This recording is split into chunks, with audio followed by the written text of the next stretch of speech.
समाजशास्त्र को पढ़ने से समाज को समझने में काफ़ी हेल्प मिलती है। और क्योंकि समाजशास्त्र के जनक अगस्त्य काम्टे रहे हैं, तो हम उन्हें कैसे भूल सकते हैं। और आज के सोशल मीडिया के इस दौर को देख कर के मुझे ऐसा लगता है कि अगर अगस्त्य काम्टे होते, तो वो एक बात ज़रूर कहते कि समाज को समझने के लिए वैज्ञानिक दृष्टिकोण का होना अति आवश्यक है।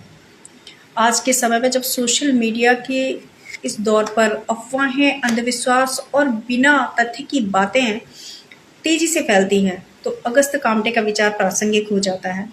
उनका संदेश था कि समाज को केवल मान्यताओं और धारणाओं के आधार पर नहीं, बल्कि तथ्यों और वैज्ञानिक अध्ययन के आधार पर समझना चाहिए। यानी आज के दौर पर सवाल सिर्फ यह नहीं कि लोग क्या मानते हैं, बल्कि यह है कि इसके पीछे तथ्य क्या है। यही तो समाजशास्त्र की असली खूबसूरती है कि समाज को